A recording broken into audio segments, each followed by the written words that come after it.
Bonjour à toi, cher spectateur. Ma mère, Dieu et Sylvie Vartan de Ken Scott. Déjà ce titre. Ce titre inspire une envie de curiosité. Parce qu'il est particulier quand même ce titre. Il intrigue tout autant qu'il déroute. Et on se demande quand on peut en arriver à avoir l'idée de ce titre-là. Quand on découvre ensuite que c'est l'adaptation d'un roman inspiré de l'histoire de son propre auteur, on comprend un petit peu mieux pourquoi. Mais il intrigue sur le papier. Et au-delà de ça, Ken Scott, c'est un cinéaste qui est assez surprenant dans ses nombreux choix depuis qu'il a réalisé Starbuck, qui oscille entre comédie américaine complètement déjantée à road trip autour du monde un peu bizarre. On a envie de voir ce qu'il offre à chaque fois comme long métrage, et celui-là avait l'air d'être tout de même très atypique. Le résumé pour faire simple, Roland est un jeune garçon qui a connu une enfance atypique, mais surtout qui a eu une mère exceptionnelle. Lorsqu'il naît en 1963 avec une maladie au pied, celle-ci va se battre pour lui donner la vie qu'il mérite. Je ne m'attendais pas à autant apprécier Ma mère, Dieu et Sylvie Vartan. Je m'attendais à avoir plein de choses à dire autour de l'aspect très convenu, très classique et très simple de cette histoire. Tout est parti à volo à partir du moment où le film a réussi à me happer dans son aventure et surtout à me toucher par son émotion. Je trouve que le film est très sensible.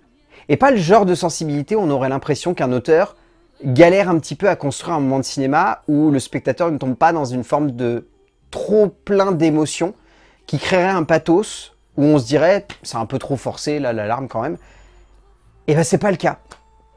Ma mère, Dieu et Sylvie Vartan est un film délicat, pur, simple, qui n'en fait pas trop, qui cherche à être sobre dans ses effets, qui cherche à être juste, qui cherche à être émouvant quand il faut, drôle à de nombreuses reprises, touchant durant une grande majorité de son temps, mais qui surtout raconte un parcours de vie complètement atypique, qui permet de construire un personnage qui je trouve est très attachant, qui permet de développer un ensemble dramatique dans lequel on arrive à complètement s'immerger, qui arrive à créer des protagonistes qui sont juste parfaits en termes d'attachement et en termes d'émotion du début à la fin. C'est un film qui part avec un énorme handicap, dans le sens où on pourrait se dire mais c'est convenu, c'est simple et c'est classique comme récit, qui prend ça et qui se dit emmenons-le dans une autre direction, et faisant en sorte que le spectateur découvre quelque chose de nouveau, de touchant, de fort, et qui se laisse embarquer par ses personnages. Et c'est là, je trouve, que Ken Scott a réussi à saisir quelque chose qui fonctionne super bien.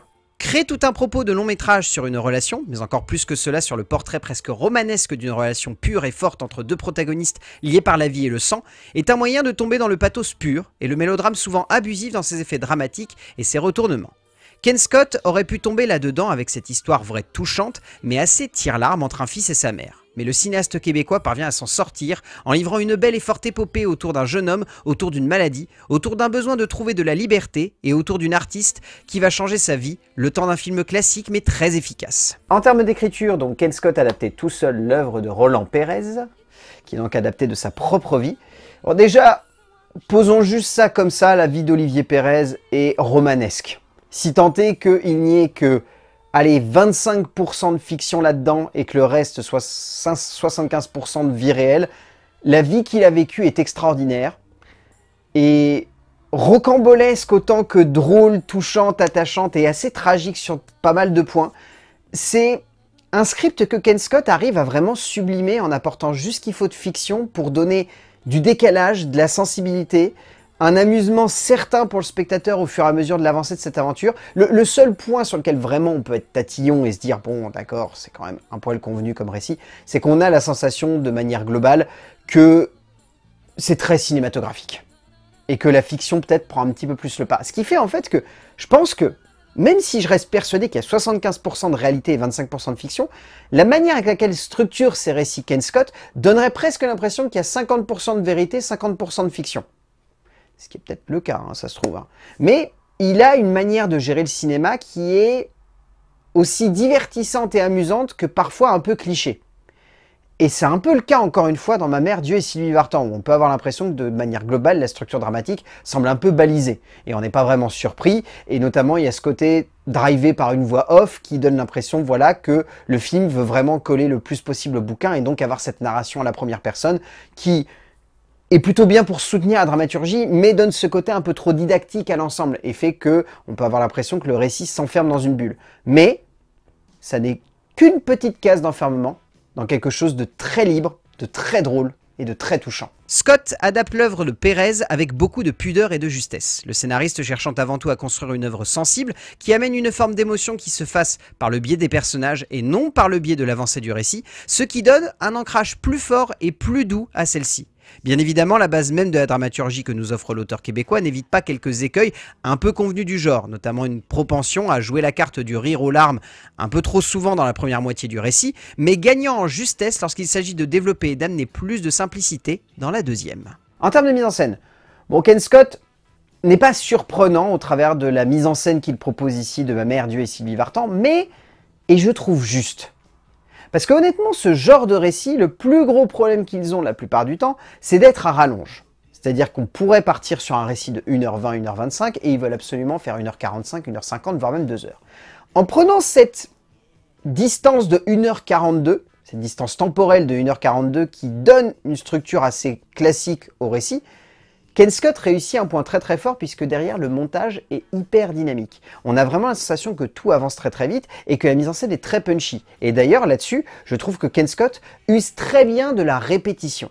Le film base une grosse majorité de sa dramaturgie visuelle sur cette idée que on voit des chapitres se répéter, on voit des évolutions de personnages avancer et pour autant, il y a un peu les mêmes gimmicks. Que ce soit un geste de la part d'une mère sur son fils, que ce soit une rencontre qui en amène une autre, qui en amène une autre, que ce soit aussi des retrouvailles qui deviennent encore des retrouvailles et des retrouvailles. Le film est vraiment basé sur cette idée que les personnages avancent en répétant des actions qui leur permettent de progresser et de grandir sans que pour autant on ait l'impression que ça soit un automatisme. Parce que la répétition, ça peut être rien de pire que de l'automatisme. Un automatisme cinématographique qui enferme le réalisateur. Là, ça n'est pas le cas. Ça donne un petit côté entraînant, amusant, et en plus, ça accroche le spectateur au parcours de ces personnages, et ça nous donne envie de suivre cette aventure. Et ça, niveau émotion, c'est d'une richesse absolument dingue. Scott est un cinéaste qui aime les personnages foutraques, un peu déjantés, rarement accrochés à la réalité du monde et de la société, mais qui cherchent tout de même à avancer pour construire quelque chose d'évident, une forme d'accroche à l'autre, par le biais d'une aventure émotionnelle souvent forte. Ce film ne déroge pas à la règle, en offrant une épopée très équilibrée, qui passe extrêmement vite, prouvant une nouvelle fois l'efficacité de la recette que semble avoir développé le metteur en scène québécois, qui fait que l'on se laisse prendre au jeu de cette aventure émouvante et touchante, qui ne manquera pas de vous bouleverser, même si cela peut parfois sonner comme un peu brutal. En termes de casting, celui-ci est hyper efficace. Déjà, le jeune Naïm Nadji est excellent dans le rôle principal quand il est petit. Excellent, je le trouve parfait cet acteur, il est juste merveilleux.